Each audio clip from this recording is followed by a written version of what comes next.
11th class for economics, there is a law of diminishing marginal utility which I have discussed and sent you the video, and assumption also I sent again with a very short video of law of diminishing marginal utility assumptions.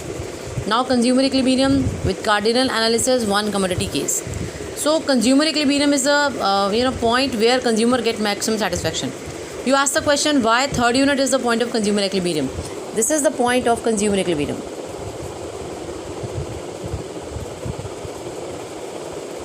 आपने पूछा था कि third unit पर ही consumer equilibrium क्यों है, first unit पर क्यों नहीं है, जब ये 5 जो सबसे ज़्यादा सेटिस्फेक्शन यहाँ 5 यूटिल मिल रही है. देखो, फर्स्ट यूनिट कंज्यूम करके आपको 10 यूटिल सेटिस्फेक्शन मिल रही है. सपोज करो ये है चपाती. फर्स्ट यूनिट ऑफ चपाती अगर आप खाते हो तो आपको 10 यूटिल सेटिस्फेक्शन मिलती है. सेकेंड यूनिट खाते हो, सेकेंड चपाती जब आप लेते हो, ये आपकी प्लेट है, इसमें पहली चपाती आई, आपने ये खा ली, आपको सेटिस्फेक्शन मिली 10 यूटिल. फिर दूसरी आई, फिर आपने वो खाई तो आपको कितनी मिली 8 यूटिल. फिर तीसरी आई, तीसरी से आपको कितनी मिली 6 यूटिल. फोर्थ आई, फोर्थ से कितनी मिली 4 यूटिल. फिर फिफ्थ आई, फिफ्थ से कितनी यूटिल मिली 2 यूटिल. तो हर एक चपाती की अपनी यूटिलिटी है, इसीलिए इसको मार्जिनल यूटिलिटी कहते हैं. तो ईच एक्स्ट्रा यूनिट, पहले 1 थी ये 1, फिर ये सेकेंड आई तो कितनी और ऐड हुई, एक और ऐड हुई ना, एक के बाद दूसरी आई तो एक और कितनी ऐड हुई, पहले एक थी अब 2 हो गई, तो अब ऐड कितनी हुई 1. तो एक्सेसिव यूनिट जो आपको सेटिस्फेक्शन देती है उसको हम बोलते हैं मार्जिनल यूटिलिटी. फिर पहले 2 थी, फिर कौन सी आई, फिर तीसरी आई, तो पहले 2 थी अब 3 हो गई, तो डिफरेंस कितने का 1 का है ना. तो 1 एक्स्ट्रा आई जो कि आपको 6 यूटिल सेटिस्फेक्शन देती है, इसको बोलते हैं मार्जिनल यूटिलिटी. टोटल यूटिलिटी निकालनी हो तो एक चपाती से कितनी मिली सेटिस्फेक्शन 10 यूटिल, दूसरी चपाती से 10 + 8 18 यूटिल, तीसरी चपाती से 18 + 6 कितना हो गया 8 9 10 11 12 13 तो 24 यूटिल. फोर्थ यूनिट से 28 यूनिट और फिफ्थ यूनिट से 30 यूटिल टोटल सेटिस्फेक्शन मिली. मार्जिनल यूटिलिटी को समझो वो क्या है, हर एक एक्स्ट्रा यूनिट जो आपको सेटिस्फेक्शन दे रही है वो मार्जिनल यूटिलिटी है. क्लियर है मार्जिनल यूटिलिटी. अब ये क्या चीज़ है कंज्यूमर इक्विलिब्रियम में, और कंज्यूमर इक्विलिब्रियम क्या चीज़ है, आपको मार्जिनल यूटिलिटी को डिवाइड किससे करना है, प्राइस से.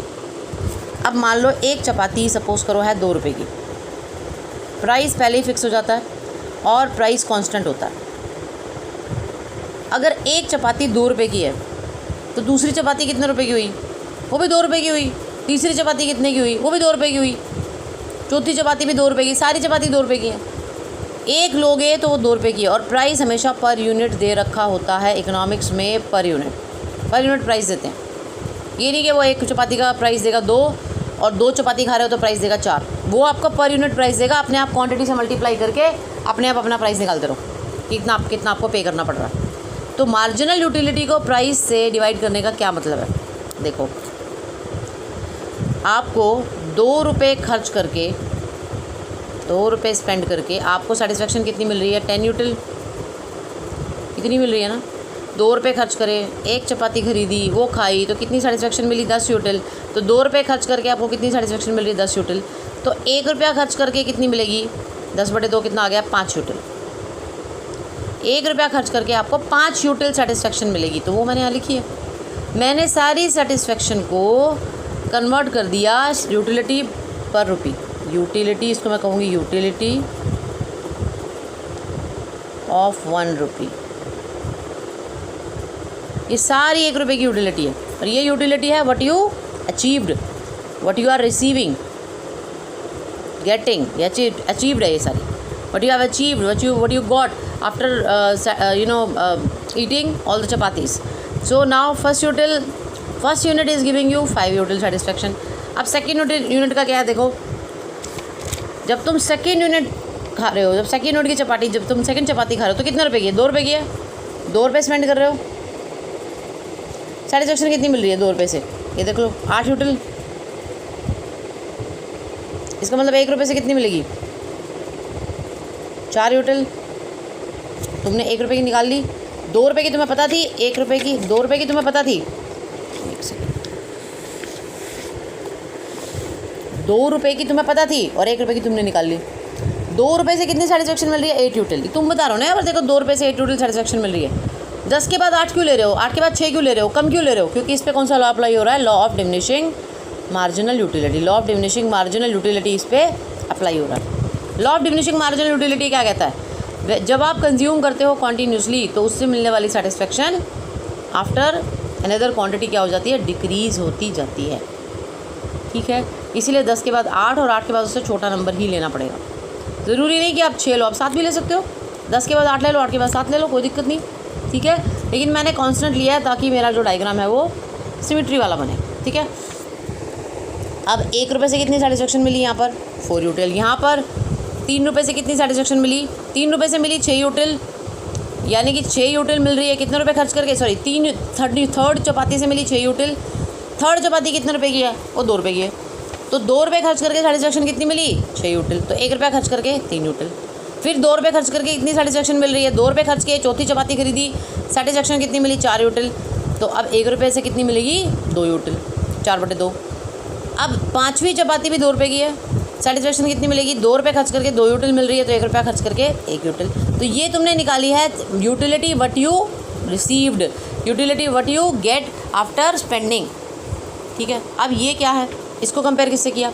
इसको कंपेयर किया तुमने मार्जिनल यूटिलिटी ऑफ मनी, यानी कि एक्सपेक्टेड यूटिलिटी ऑफ 1 रुपी। तुम कहते हो कि 1 रुपया जो तुम्हारी जेब में पड़ा है वो तुमको 3 यूटिल सेटिस्फेक्शन देता है, क्योंकि अगर उस 1 रुपये को खर्चोगे तो तुम्हें एक टॉफ़ी मिलेगी जो कि 3 यूटिल सेटिस्फेक्शन देती है।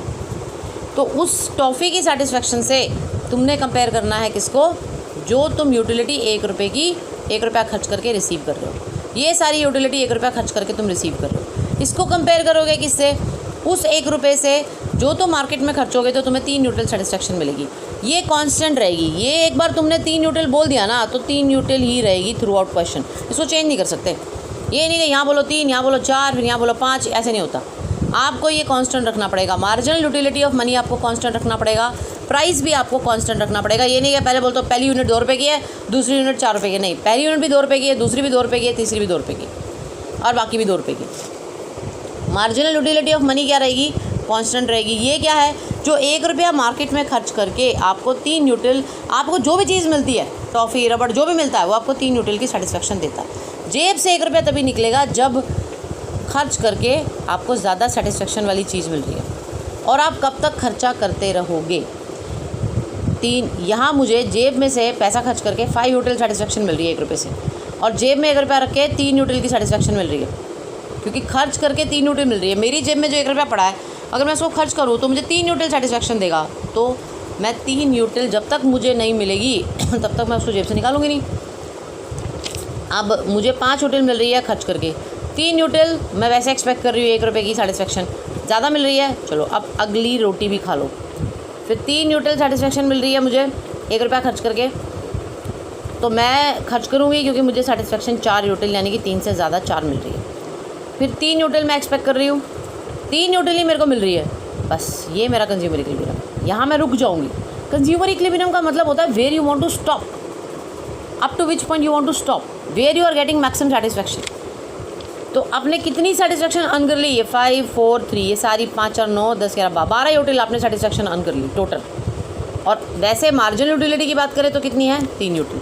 कंज्यूमर इक्विलिब्रियम में marginal utility is more important point than total utility, क्योंकि देखो मार्जिनल यूटिलिटी यहाँ ले रहे हो, यहाँ भी मार्जिन निकाल रहे हो, सब मार्जिनल यूटिलिटी ले जाती है, टोटल यूटिलिटी हम नहीं लेते। तो कितनी, how much unit you will consume for getting consumer equilibrium? Is it 1 chapati? No. Is it 2 chapatis? No. It is 3 chapati? Yes, it is 3 chapatis. So I will consume 3 chapatis for consumer equilibrium. And third unit is the consumer equilibrium point for me because there I want to stop. यहाँ मैं रुक जाना चाहता हूँ। क्यों रुक जाना चाहता हूँ? क्योंकि अगली 4th चपाती मुझे 2 यूटिल सेटिस्फेक्शन दे रही है 1 रुपये की। मैंने 1 रुपये की निकाली ना कि 2 रुपये खर्च करके 4 यूटिल मिल रही है, तो 1 रुपया खर्च करके कितनी मिल रही है? 2 यूटिल। यहाँ मुझे 1 रुपया खर्च करके कम मिल रही है, और 1 रुपया मेरी जेब में मुझे ज़्यादा सेटिस्फेक्शन दे रहा है, ठीक है ना, एक्सपेक्टेड यूटिलिटी ऑफ ₹1। तो मैं ये नहीं खरीदूंगी। I will not purchase 4th chapati, I will not purchase 5th chapati, क्योंकि 5th chapati is giving me 1 util satisfaction. 1 रुपये की सेटिस्फेक्शन मुझे 1 यूटिल बना दी इसने, और जबकि आई एम एक्सपेक्टिंग 3 यूटिल। तो मैं ये और ये परचेज़ नहीं करूँगी, मैं सिर्फ यहाँ पर रुक जाऊँगी। मैं यहाँ पर ये करूँगी, ये परचेज़ करूँगी और फिर आगे चलूँगी, ये परचेज़ करूँगी और आगे चलूँगी, लेकिन इसके बाद मैं आगे नहीं चलूँगी। बस यहाँ पर रुक जाऊँगी। सो दैट इसको बोलते हैं कंज्यूमर इक्विलिब्रियम। ये मत समझो कि ये 5 सबसे ज़्यादा है तो इसी को कंज्यूमर इक्विलिब्रियम डिक्लेयर कर दो। कंज्यूमर इक्विलिब्रियम का मतलब समझो। Consumer equilibrium is a point where consumer wants to stop. That is a saturation point for consumer. There consumer wants to stop. That is a maximum satisfaction point for the consumer. Here consumer wants to stop. यहाँ consumer रुक जाना चाहता है, इसके आगे वो नहीं जाना चाहता, इसको बोलते हैं consumer equilibrium point. क्या उसने फर्स्ट यूनिट खाई? बिल्कुल। सेकेंड खाई? बिल्कुल। थर्ड खाई? बिल्कुल। फोर्थ खाई? नहीं। फिफ्थ खाई? नहीं। ये होता है कंज्यूमर इक्विलिब्रियम। अब इसको डायग्राम से कैसे दिखाओगे? डायग्राम में यहाँ पर ले लोगे एक्स एक्सिस पे क्वांटिटी ऑफ दिस पर्टिकुलर चपाती या जो भी एक्स कमोडिटी मानते हो, मार्जिनल यूटिलिटी इन यूटिल, ये मार्जिनल यूटिलिटी है यूटिल में, क्योंकि तुमने 1 रुपये की सेटिस्फेक्शन निकाली है। ये क्या है? 1 रुपये से तुम्हें कितनी यूटिलिटी मिलती है? 5 यूटिल। फिर 1 रुपये से तुम्हें कितनी यूटिलिटी मिलती है? 4 यूटिल। तुमने ये 1 रुपये की सेटिस्फेक्शन निकाली, तो मार्जिनल यूटिलिटी इन यूटिल ये भी कह सकते हो, इसको ये भी लिख सकते हो मार्जिनल यूटिलिटी ऑफ ₹1। 1 रुपये की तुमने यूटिलिटी निकाल दी और ये तुमने ये लेना है। तुमने डायग्राम में ये लेना है, तुमने डायग्राम में क्वांटिटी लेनी है, ठीक है। इसको छोड़ देना, ये नहीं हमारे किसी काम का, इसको छोड़ दो। अब 1 2 3 4 5 ये रहा। अब उसके बाद पॉइंट ले लो। फर्स्ट क्वांटिटी पे 5 यूटिल, ठीक है। सेकंड पे 4, ठीक है। थर्ड पे 3, फोर्थ पे 2, फिफ्थ पे 1, ठीक है। ये लाइन लगा दो। इसे कहते हैं marginal utility of X commodity. Come implied है, इसको नहीं दिखा रहे, इसको दिखा रहे हो, इसको दिखा रहे हो, ठीक है। अब इसको पी एक्स ले लो, उसको एम यू एक्स मानते हो तो उसको पी एक्स ले लो, एम यू पी एक्स।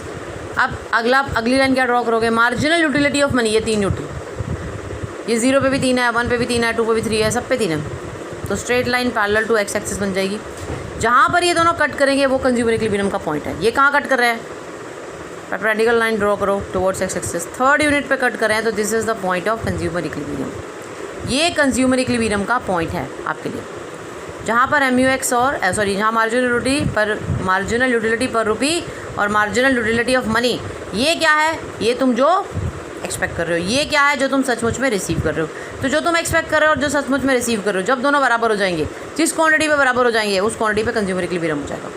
अब एक्सप्लेनेशन में क्या लिखोगे? एक्सप्लेनेशन में लिखोगे, एक्सप्लेनेशन सबसे इंपॉर्टेंट है। अगर ये टेबल और डायग्राम बना के तुम मेरे को दे देते हो पेपर में, 6 मार्क्स का क्वेश्चन है, then I will give you 3.5 mark. 2.5 mark is for explanation. तुम क्वेश्चन जब स्टार्ट करोगे, कंज्यूमर इक्विलिब्रियम की सबसे पहले डेफिनेशन लिखोगे। कंज्यूमर इक्विलिब्रियम की डेफिनेशन लिखने के बाद तुम लिखोगे कंज्यूमर इक्विलिब्रियम की डेफिनेशन क्या है? Consumer equilibrium is the point where consumer gets maximum satisfaction with the given income, prices and that is a point where consumer wants to sustain, वहाँ वो रहना चाहता है उस पॉइंट पे, ठीक है। उसके बाद तुम लिखोगे, तुम्हें टेबल बनाओगे इमीडिएट और ये डायग्राम बनाओगे, और अब तुम फिर लिखोगे as per the law of diminishing marginal utility is diminishing with every increase in the unit, ठीक है। ये लिखोगे। उसके बाद तुम क्या लिखोगे? M U X by P X the marginal utility per rupee that has been achieving और that has been receiving by the consumer, and that is 5 4 3 2 1 because price is 2 here. Now in the next column, marginal utility of money, that is the expected utility of ₹1. Standard unit purchased by ₹1. Utility ये तुम यहाँ लिखोगे, utility derive from the standard unit purchase by ₹1। भाई 1 रुपये से जितनी standard unit receive हम कर सकते हैं, परचेज कर सकते हैं, ये उसकी मार्जिनल यूटिलिटी है। And we will compare the utility what the consumer received and what the consumer is expecting. You are comparing all these. So first unit he will consume, first, second, third unit he will consume, because here marginal utility per rupee what he is achieving is more than marginal utility what he is expecting. Third unit is the consumer equilibrium point as seen in the diagram. बोलोगे तुम as shown in the diagram, where marginal utility of Px is equal to marginal utility of 1. Earlier marginal utility of M is more than marginal utility of Px, and here marginal utility of M is here it is like this. Marginal utility of Px is more than marginal utility of M. यहाँ पर देखो, ये marginal utility of Px है ना, ये M है, ये बड़ा इससे, इसीलिए इसका करोगे ऐसे। यहाँ पर marginal utility of M and marginal utility of Px. Here marginal utility of M is more than marginal utility of Px. So ये बता, यहाँ पर मेंशन करोगे, and here both are equal. Here marginal utility of M is equal to marginal utility of Px. यहाँ पर दोनों बराबर है, ठीक है। यहाँ दोनों बराबर हैं। तो इस तरह से आप इसको एक्सप्लेन करोगे। आप बोलोगे up to third unit marginal utility of M is less than marginal utility of price of X commodity, and at T point they both are equal. After T point means after third unit, marginal utility of M is more than marginal utility of PX. So their consumer will consume up to third unit, because here the marginal utility what he is getting, that is more than marginal utility of per rupee what he is expecting, and at third unit they both are equal, which is the point of consumer equilibrium. Fine, because there is a formula क्या है consumer equilibrium का? Law of diminishing marginal utility, law of diminishing marginal utility apply in this case. ये इसकी condition है, law of diminishing marginal utility applies in this case. दूसरा, MUX upon PX is equal to MU. आपको explanation देनी पड़ेगी. MUX is equal to marginal utility of X commodity, PX is price of X commodity and MUM is marginal utility of money. ठीक है, marginal utility of money कहते हैं इसको. ये वो है जो आप क्या कर रहे हो, ये वो है जो आप एक्सपेक्ट कर रहे हो, 1 रुपये की यूटिलिटी, यूटिलिटी ऑफ 1 रुपये, ये प्राइस है, ये marginal utility of X commodity है. इसको डिवाइड कर दोगे तो marginal utility of 1 rupee what you are getting, what you are achieving, that is the MUX by PX. तो that should be always equal. तो at third unit it is equal, that is why it is the consumer equilibrium. तो आपको बताना पड़ेगा explanation में कि up to third unit 3 लाइनें लिखनी है बस आपने, कि before third unit marginal utility of M is less than marginal utility of PX. So here consumer will go on consumption because he is receiving more than what he is expecting. At this point at third unit it is equal. दूसरी line ये. तीसरी line, after third unit marginal utility of M is more than marginal utility of PX, so he is getting less than what he is expecting, that is why he will not consume fourth and fifth unit. ये तुमने सिर्फ explanation में लिखना है. अगर तुम नहीं बताओगे कि in the diagram where you are showing these points, तो आपके मार्क्स कट जाएंगे. ठीक है, ये आपने करना है. ये आपका है 1 कमोडिटी केस. ठीक है, सो अगेन हम एक्सप्लेन्ड इट. अगर अभी भी कोई क्वेरी है तो बात कर सकते हो. ठीक है, ये थोड़ा सा टेक्निकल है, you can ask again and again, no problem.